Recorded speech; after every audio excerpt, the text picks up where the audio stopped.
আসসালামু আলাইকুম রহমতুল্লাহ। প্রিয় শিক্ষার্থীবৃন্দ, আশা করি সকলে ভালো আছেন। আজকে আমরা অষ্টম শ্রেণী গণিতের অনুশীলনী 4.1-এর উদাহরণ 14 নিয়ে আলোচনা করব। এর আগে 1 থেকে 13 পর্যন্ত আলোচনা করা হয়েছে। সেই ভিডিওগুলো পেতে চাইলে ডেসক্রিপশন বক্সের মধ্যে প্লে লিস্টের লিঙ্ক দেওয়া আছে, সেখান থেকে দেখে আসতে পারেন। উদাহরণ 14, 2x + 3y + 5z এর বর্গ নির্ণয় করো। সমাধান লিখে আমরা এটা লিখলাম, লেখার পর লিখলাম এর বর্গ। তারপরে লাইনে কি করলাম, এটা লিখে ব্র্যাকেট দিয়ে একটি স্কোয়ার দিলাম। বর্গ মানে স্কোয়ার, স্কোয়ার মানে বর্গ দিয়ে দিলাম।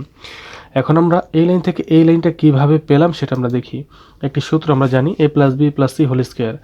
তিনটা পদ প্লাস অবস্থায় হোল স্কোয়ার কি হয়, a² + b² + c² + 2ab + 2bc + 2ca। প্রথম পদ, দ্বিতীয় পদ, তৃতীয় পদ, এটা আমরা এভাবে দিলাম। এখন a এর জায়গায় 2x, b এর জায়গায় 3y, c এর জায়গায় 5z।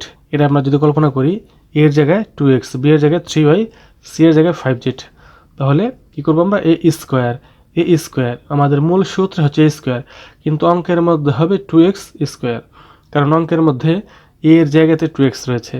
ব্র্যাকেট কেন দিলাম, যেহেতু দুটি রয়েছে, একটি সংখ্যা একটি অক্ষর রয়েছে, এই জন্য ব্র্যাকেট দিয়ে বুঝিয়ে দিতে হবে। ব্র্যাকেট না দিলে কিন্তু সমস্যা আছে, ব্র্যাকেট দেওয়া লাগবে এখানে। তারপর প্লাসের প্লাস দিলাম, সূত্রের মধ্যে b², অঙ্কের মধ্যে b এর জায়গায় 3y রয়েছে, এই জন্য 3y লিখে ব্র্যাকেট দিয়ে দিব, ব্র্যাকেট দিয়ে হোল স্কয়ার দিব। ব্র্যাকেট কেন দেব, দুটি রয়েছে এই জন্য। এই প্লাসের প্লাস দিলাম। তারপর সূত্রের মধ্যে রয়েছে c², কিন্তু অঙ্কের মধ্যে লিখব 5z whole square. Whole square কেন, দুটি রয়েছে এই জন্য ব্র্যাকেট দিয়ে দিলাম। তারপর সূত্রের মধ্যে রয়েছে +2ab, অঙ্কের মধ্যে লিখবো +2, লিখবো ab না লিখে লিখবো a এর জায়গায় 2x, b এর জায়গায় 3y রয়েছে, a এর জায়গায় 2x, b এর জায়গায় 3y রয়েছে, এটা লিখে দিলাম।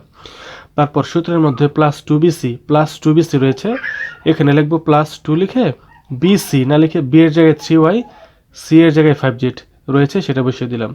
তারপর সূত্রে রয়েছে +2ca, আমরা +2 ঠিকই লিখবো, c এর জায়গায় রয়েছে 5z, a এর জায়গায় রয়েছে 2x, লিখে দিলাম 5z 2x, অর্থাৎ c এর জায়গায় রয়েছে 5z, a এর জায়গায় রয়েছে 2x, এটা লিখে দিলাম।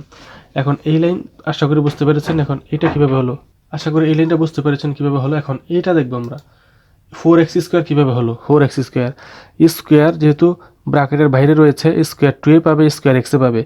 2 এর উপর স্কোয়ার দিলে হয় 4, 2 গুণ 2 মানে 4, x² রয়ে যাবে, 4x² হলো। প্লাসের প্লাস, স্কোয়ার 3 এ পাবে, স্কোয়ার y পাবে, যেহেতু ব্র্যাকেটের বাইরে রয়েছে। স্কোয়ার 3 কে দিলে হয় 9, 3² মানে 3 গুণ 3 মানে 3 3 9, y এর স্কোয়ার y কে দিয়ে দিলাম 9y²। প্লাসের প্লাস, এবার স্কোয়ার 5 এ পাবে, স্কোয়ার z এ পাবে, 5 এর উপর স্কোয়ার দিলে 5 গুণ 5 বোঝায়, মানে 5 5 25, আর z² রয়ে যাবে। এবার এই যে তিনটা গুণ অবস্থায়, ডট মানে গুণ, 2 গুণ 2x গুণ 3y, তিনটা কীভাবে গুণ করব, আমরা এখানে এই সংখ্যাগুলো দেখব। 2 2 3 সংখ্যাগুলো আগে করব। 2 দুগুণে 4, 2 দুগুণে 4, 3 4 12, 12 লিখলাম, xy লিখলাম। তারপর যেহেতু প্লাস রয়েছে প্লাস দিয়ে দিলাম, আবার এই প্লাসের এই প্লাস দিয়ে দিলাম। এখানে সংখ্যাগুলো আগে গুণ করব। 2 3 5, এই তিনটা গুণ অবস্থায় রয়েছে, সংখ্যা আগে গুণ করি। 3 দুগুণে 6, 3 দুগুণে 6, 5 6 30, yz 30 মানে 30 yz হলো। এবার এই প্লাসের প্লাস দিলাম, এবার এই সংখ্যাগুলো গুণ। 5 দুগুণে 10, 10 দুগুণে 20 zx, 20 zx বা xz, একই কথা দিয়ে দিলাম। এখন এই zx বা xz একই কথা, সমস্যা নেই, এটা এইভাবে লেখা যায়। এই যে শেষে যে লাইনটা পেলাম, এটা হচ্ছে আমাদের 14 নং প্রশ্নের, এটা হচ্ছে আমাদের 14 নং উদাহরণের অ্যান্সার। বন্ধুরা, যদি ভিডিওটি ভালো লাগে থাকে একটা লাইক দিন এবং কমেন্ট বক্সে জানিয়ে দিন। আর পরবর্তী ভিডিওগুলো সবার আগে পাওয়ার জন্য চ্যানেলটি সাবস্ক্রাইব করে বেল আইকনটি অন করে দিন। সবাই ভালো থাকবেন, আল্লাহ হাফেজ।